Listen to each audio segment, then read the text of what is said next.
How does colonialism still shape our world? Imagine a world where borders, economies, and social systems were all shaped by distant powers long ago. That world still influences us today in many ways. Colonialism was not just about taking land. It created lasting patterns that continue to affect global life. When European countries colonized parts of Africa, Asia, and the Americas, they displaced indigenous peoples and exploited resources. This set up economic systems that benefited the colonizers, often by extracting raw materials and shipping them back to Europe. These practices helped build wealth in Europe and North America, but left many colonized regions underdeveloped and dependent on exporting raw goods. This imbalance still exists today, with many formerly colonized countries facing high debt and economic challenges. On a social level, colonialism imposed ideas of racial superiority that justified domination. These beliefs created hierarchies that still influence attitudes and policies today. For example, migration from former colonies to Europe often results in communities facing discrimination rooted in colonial-era prejudices. These attitudes can shape immigration laws and social interactions, making integration difficult for many. Politically, colonial powers drew borders without regard for local cultures or histories.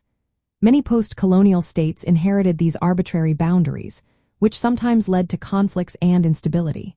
Colonial administrations centralized power, often ignoring traditional leadership structures. Even after independence, many countries struggled with governance issues because their political systems were shaped by colonial models. From a liberal perspective, colonialism presents a contradiction. While liberal ideas promote equality and human rights, colonialism was based on exploitation and inequality. Many liberal thinkers once justified colonialism as bringing progress and civilization, but that was often a cover for economic gain. Today, efforts to decolonize focus on fixing these injustices. This includes addressing economic disparities, fighting systemic racism, and reforming policies that still carry colonial legacies. Practical steps include rewriting history education to include accurate accounts of colonial impacts, supporting fair trade policies, and promoting diversity in leadership roles. Countries are also working to revise immigration laws to acknowledge historical wrongs and foster inclusion.